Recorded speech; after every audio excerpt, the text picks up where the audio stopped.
All right, in this lesson, we are going to review what a quadratic function is and also review how to use the quadratic formula to solve quadratic equations. We first want to recall that a quadratic function is a function in the form y equals ax squared plus bx plus c. And we have to make the distinction that our value of a cannot be 0. And that's because we have to have that x squared term in there for it to be a quadratic. If the value of a was 0, then that term wouldn't exist and it would not be a quadratic. The first two examples, we are going to show whether or not the following is a quadratic function. Then we will identify the values of a, b, and c. This is really important that we can identify the values of a, b, and c for when we use the quadratic formula. So what we will first do is we will first multiply these two binomials out. Essentially, that is going to be, we are going to distribute the 4x to both terms in the second parenthesis. We will distribute the 3 to both terms in the second parenthesis. So let's start with the 4x. 4x times x is 4x squared. 4x times negative 6 is negative 24x. Now we'll do the same thing with the 3.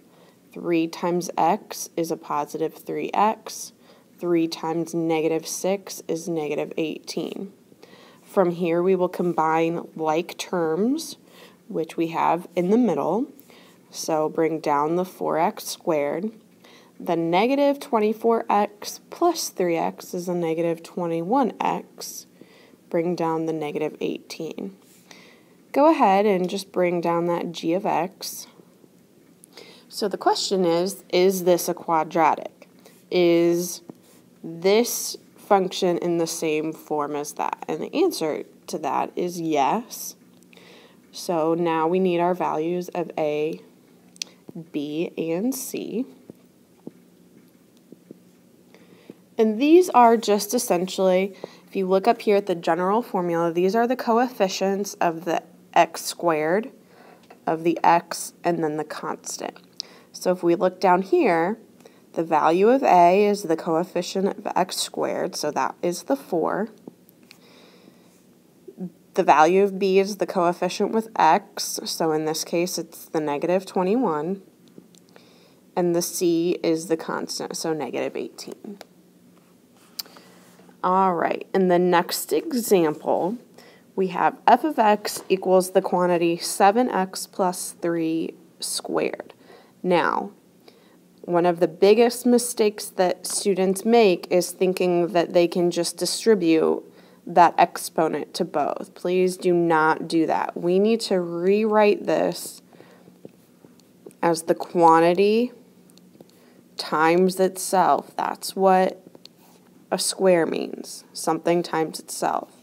So at this point, now what you're going to do is what we did in number 1. You'll distribute the 7x, you'll distribute the 3. So at this point, I would like you to try the rest of this on your own, determine whether it's a quadratic, and then identify a, b, and c.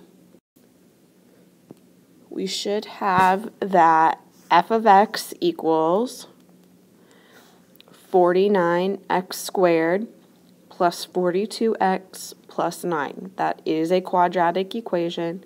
The value of a is 49, b is 42, c is 9. All right, let's look at the third example. We have g of t equals t squared minus t squared times t plus 7. The first thing that we need to do here is distribute the negative t squared. So all I'm going to do is bring down that first t squared, and then let's distribute. So negative t squared times t is negative t to the third, and negative t squared times 7 is negative 7t squared. We do have some like terms to combine. That would be the positive t squared and the negative 7t squared. We can go ahead and bring down the negative t cubed, and then when we combine our like terms, that's negative 6t squared. Is this a quadratic equation? The answer to this is no, because we have that cubic. Okay, that is not a quadratic equation. So what we are going to do in the next few examples is review the quadratic formula and then review how we can use that to solve quadratic equations. So if ax squared plus bx plus c equals 0, notice your quadratic is equal to 0. And again, that value of a is not 0. Then the solutions or roots, those mean the same thing, can be found by the quadratic formula, which is x equals negative b plus or minus the square root of b squared minus 4ac all over 2a. So it's really important that we know the values of a, b, and c, because those values we plug into the quadratic formula. So in the first example, it says to use the quadratic formula to solve.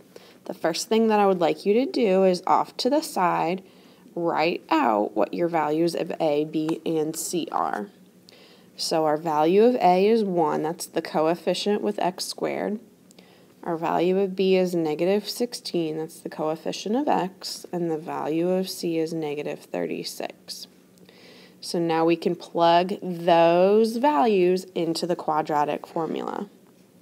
So x equals, now this is the opposite of b. If b is a negative 16, then in the formula that would be a positive 16. Plus or minus the square root of negative 16 squared minus 4 times a times c, all over 2 times a. So all I did in that step is just plug in the values of a, b, and c. Now what I'll do is I'll go through and simplify what I can. So x equals 16 plus or minus the square root. Negative 16 squared is 256 minus 4 times 1 times negative 36 is a negative 144, all over 2 times 1 is 2. Now, you might notice that we have minus a negative. We can go ahead and make that a plus. And then we'll move over here, simplify a little bit more. X equals 16 plus or minus. Now, under the square root, I'll add 256 and 144. That is 400 all over 2. Now, at this point, I'm going to take the square root of 400. So 16 plus or minus, that's 20 all over 2. And finally, what we'll do is we'll split up this plus or minus.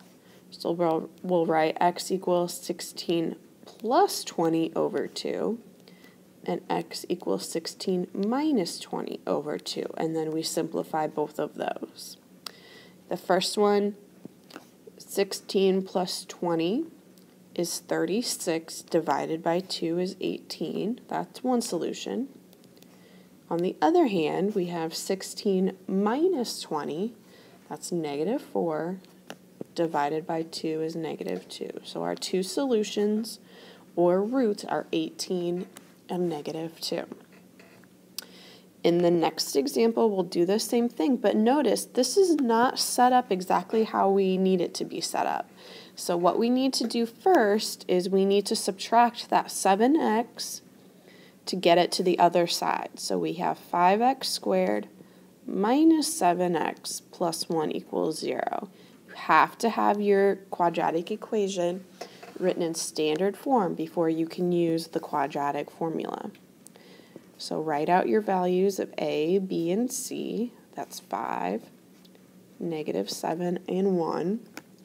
And then we'll use our quadratic formula. So x equals, again, the opposite of b. If b is negative 7, the opposite of that is positive. Plus or minus negative 7 squared minus 4 times a times c all over 2a. Go through and simplify. Negative 7 squared is 49. Minus 4 times 5 times 1 is 20, all over 10. Simplify again. X equals 7 plus or minus the square root of 29, all over 10. Now, notice that underneath the radical this time is a number that cannot be simplified, so we are going to leave our answer just like that. All right, very last example. We're still using the quadratic formula to solve, but notice that this is not written in standard form, so we have a little bit of work to do to get this written in standard form. On the left side, we need to distribute the x, and we need to distribute the negative 4. X squared plus 5x is what I get after I distribute this x. Now I'll distribute this negative 4. So minus 4x minus 20 equals 7. Now again, I need everything over to the left, so my equation equals 0. I'll first combine like terms, and now I'm going to subtract the 7. So we'll have x squared plus x minus 27 equals 0. Now this is in standard form, so I can write out my values of a, b, and c, which are 1, 1, and negative 27. Now I can use the quadratic formula. X equals the opposite of b, plus or minus b squared minus 4 times a times c all over 2a. Go through and simplify. X equals negative 1 plus or minus 1 squared is 1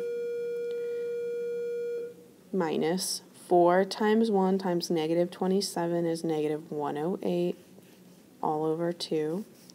Can make that negative minus a negative a plus. So this is negative 1 plus or minus radical 109 over 2. Again, that 109 does not simplify, so we'll leave our answer just like that.